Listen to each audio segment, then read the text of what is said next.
Tracy, thank you. The Publix Georgia Marathon is just over 2 weeks away, and if you are one of the thousands running in the marathon or the half marathon, hopefully your training is going well. This morning, personal trainer Trey Harris is here. Trey, good morning to you. We're going to play a little bit of a game now called Truth or Myth. A lot of people getting up right now, they're kind of heading out to do that like little morning exercise, that morning routine. Here we go. Ready? Number one, to be a strong runner, all you need to do is run a lot. Truth or myth? Myth.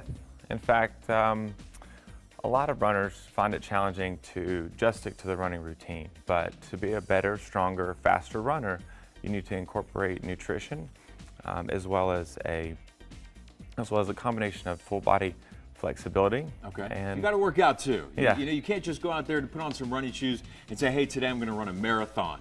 Exactly. So strength training, as well as a nutritional program and overall flexibility really make the three key components to running stronger, faster, and better. All right, I like this one. Eat lots of carbs. Truth or a myth? Definitely a myth. Really? In fact, See, I used to think like eating a good bowl of pasta might be able to do it. you know, the common pre-race bowl of pasta is actually a big myth. In fact, before your race, you should eat 6 small portions of carbohydrates to give your body the necessary fuel for your race. All right. Okay, here we go. Here's the third one. To become a long distance runner, you need to be really fit. No. In fact, becoming fit is a journey. You know, the Couch to 5K is a really good example. But it's, you know, becoming fit's a process, it's an awareness, and it's a journey. All right.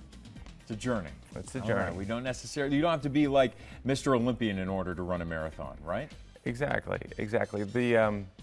The biggest challenge is taking the first step, you know, to seek professional help if you're not motivated enough to do it on your own, to find someone who can help you avoid all the common pitfalls and make the journey challenging and rewarding. All right, very good. Here we go. Here's another one. To run long distance, you need to have special snacks and drink lots of sports drinks.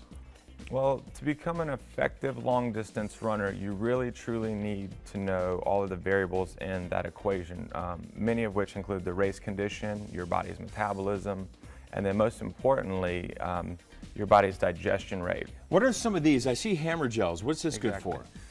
So during your race, at any given interval, your blood sugar levels drop and your body takes over by fueling itself with glycogen. Right. This gives you the necessary glucose and sugar to give your body energy. Right after the race, or before the race? Would you take that? The gels are in the middle of the race, basically to replenish your sugars. Fuel your sugar. Fuel your sugar. Fuel your body so you don't have that sugar. I always have a sugar crash. Sometimes right after a hard workout. Sure. I'll eat gummy bears. I don't know if that's necessarily the best thing to do, but it's kind of a little trick of the trade. Some people eat gummy bears right afterward. Great reward. Great reward. I believe in rewards goals. Not a ton of them, just a little few of them to kind of get their sugars going. Exactly. All right, to run effectively and efficiently, I can just estimate my heart rate and adjust accordingly. I can learn how to set my own pace. One of the biggest myths is that, you know, you can just listen to your body. And yes, that expression is true. The most effective way to analyze your performance is to understand your heart rate. So with the use of a heart rate monitor. How important is this? I mean, because I think a lot of people, and especially as someone who trains every day, you know, just because I train every day doesn't mean that I'm hitting the max capacity that I know my body can hit. So I need to actually measure, kind of measure my heart rate to make sure that I'm maxing out every day.